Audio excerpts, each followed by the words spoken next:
Ежегодно во всем мире регистрируется 6 миллионов случаев инсульта, из них 450 тысяч в России. Наша республика не стала исключением. Только за этот месяц в ИРКБ поступило 82 человека с таким приступом. В их числе и Молодгирей Дасхоев. Мужчина, находясь в кругу семьи, почувствовал недомогание. Ему незамедлительно вызвали скорую.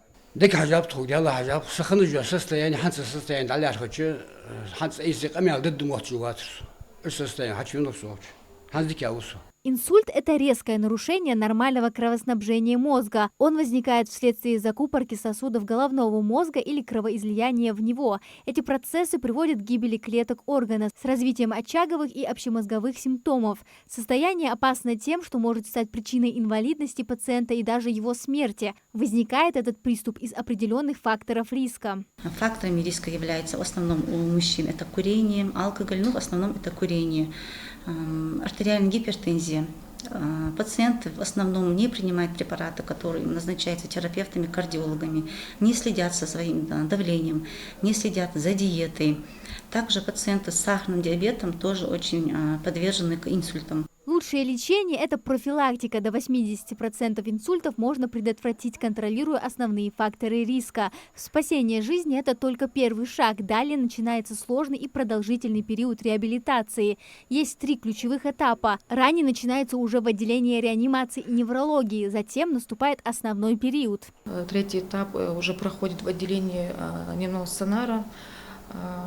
Сюда уже направляются пациенты, которые уже могут самостоятельно передвигаться, то есть без посторонней помощи, и которые уже могут заниматься в тренажерном зале.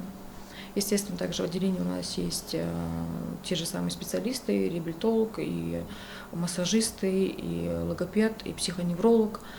То есть мы уже работаем комплексно. За жизнь у человека может быть до 5 инсультов, в зависимости от того, какие сосуды повреждаются при этом приступе. Если мелкие сосуды, то может быть несколько инсультов. Если крупные, то одного приступа достаточно для летального исхода. Никто из нас не застрахован от какой-либо болезни, но можно себя обезопасить, напоминают медики. Инсульт может коснуться каждого. Есть простой тест, который помогает распознать инсульт. Для этого нужно ответить на несколько простых вопросов. Во-первых, получается ли у вас разборчиво произнести свое имя? Получается ли у вас поднять руку или одна из них ослаблена? Получается ли у вас улыбнуться или уголок рта опущен? У врачей есть всего 4,5 часа, чтобы успеть спасти жизнь больного. Если вы наблюдаете любой из этих признаков, немедленно вызывайте скорую помощь. Время, за которое можно успеть восстановить кровоток в артерии после инсульта и остановить гибель клеток головного мозга или сердца, терапевтическое окно 6 часов. Амина Зязикова, Хасан Евлоев, Магаз 24.